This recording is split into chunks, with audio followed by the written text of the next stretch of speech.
হরে কৃষ্ণা। জ্যৈষ্ঠ মাসের সর্বশ্রেষ্ঠ একাদশী অপরা একাদশী। এই একাদশী কবে পালিত হবে? আগামী 3 জুন 2024 সোমবার। আজকের ভিডিওটির মূল প্রসঙ্গটি হলো এই অপরা একাদশী পালন করলে কোন কোন পাপ নষ্ট হয়, অপরা একাদশীর মাহাত্ম্য, কি খাবেন কি খাবেন না এবং একাদশীর পরদিন পালনের সঠিক সময়সূচি প্রদান করব।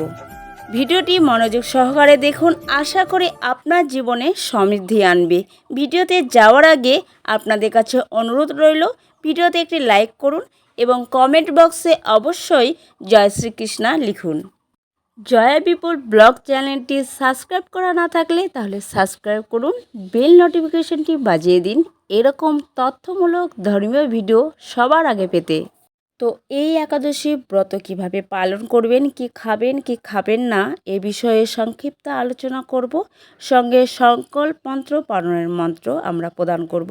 যারা আমিষভোজী রয়েছেন তারা 2 জুন থেকে সকল প্রকার আমিষ আহার বর্জন করবেন। একাদশীর আগের দিন, একাদশীর দিন এবং একাদশীর পর দিন, এই 3 দিন অবশ্যই আমিষ আহার বর্জন করতে হবে। কোনো প্রকার নেশা ধূমপান করা যাবে না। দ্রুতক্রিয়া জুয়া খেলা বর্জন করবেন।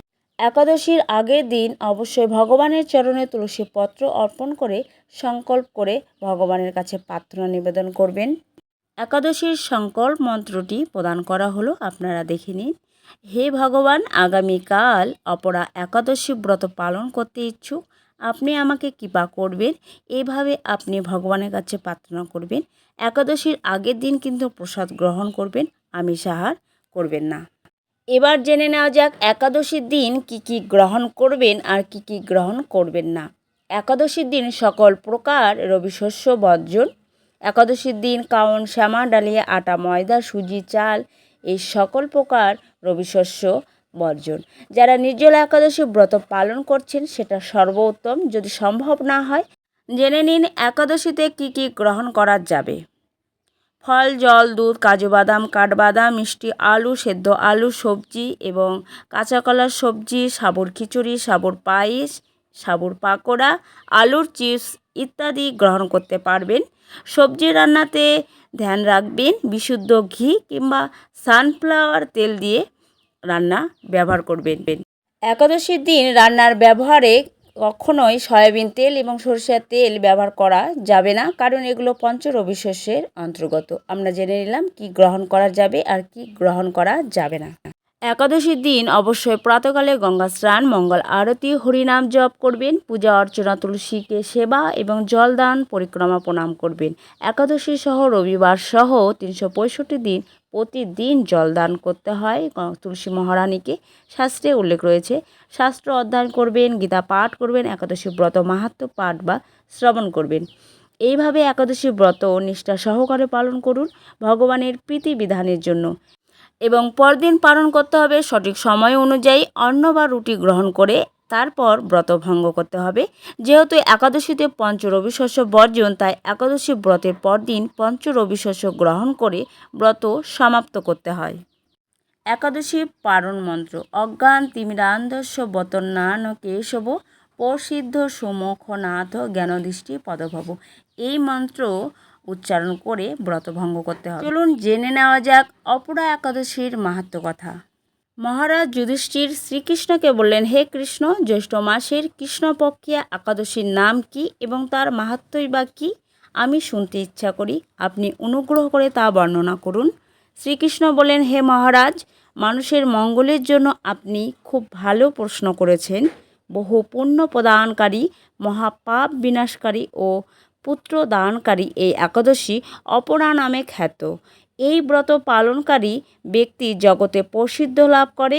ব্রহ্মহত্যা, গোহত্যা, ভ্রূণ হত্যা, পরনিন্দা, পর স্ত্রী গমন, মিথ্যা ভাষণ প্রভৃতি গুরুতর পাপ এই ব্রত পালনে নষ্ট হয়ে যায়। যারা মিথ্যা সাক্ষ্য দান করে, ওজন বিষয়ে ছলনা করে, শাস্ত্রের মিথ্যা ব্যাখ্যা প্রদান করে, জ্যোতিষের মিথ্যা গণনা ও মিথ্যা চিকিৎসায় রত থাকে, তারা সকলেই নরক যাতনা ভোগ করে।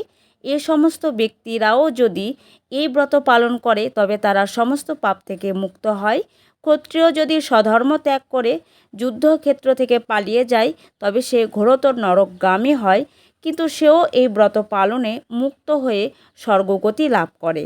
মকর রাশিতে সূর্য অবস্থানকালে মাঘ মাসে প্রয়াগ স্থানে যে ফল লাভ হয়, শিবরাত্রিতে কাশীধামে উপবাস করলে যে পুণ্য হয়, গয়াধামে বিষ্ণুপাদ পদ্মে পিণ্ডদানে যে ফল পাওয়া যায়, সিংহ রাশিতে বৃহস্পতির অবস্থানে গৌতমী নদীতে স্নানে, কুম্ভে কেদারনাথ দর্শনে, বদ্রিকাশ্রম যাত্রায় ও বদ্রীনারায়ণ সেবায়, সূর্যগ্রহণের কুরুক্ষেত্রের স্নানে, হাতি ঘোড়া স্বর্ণদানে এবং দক্ষিণাসহ যজ্ঞ সম্পাদনে যে ফল লাভ হয়, এই ব্রত পালন করলে অনায়াসে সে সকল ফল লাভ হয়ে থাকে। এই অপরা ব্রত পাপরূপ বৃক্ষের কুঠার স্বরূপ, পাপরূপ কাষ্ঠে দাবাগ্নির মতো, পাপরূপ অন্ধকারের সূর্য সদৃশ্য এবং পাপ হস্তির সিংহ স্বরূপ। এই ব্রত পালন না করে যে ব্যক্তি জীবন ধারণ করে, জলে বুদবুদের মতো তাদের জন্ম মৃত্যুই কেবল সার হয়। অপরা একাদশীতে উপবাস করে বিষ্ণু পূজা করলে সর্বপাপ মুক্ত হয়ে বিষ্ণুলোকে গতি হয়। এই ব্রতকথা পাঠ ও শ্রবণ করলে সহস্র গোদানের ফল লাভ হয়। ব্রহ্মাণ্ড পুরাণে এই ব্রত মাহাত্ম্য বর্ণনা করা হয়েছে।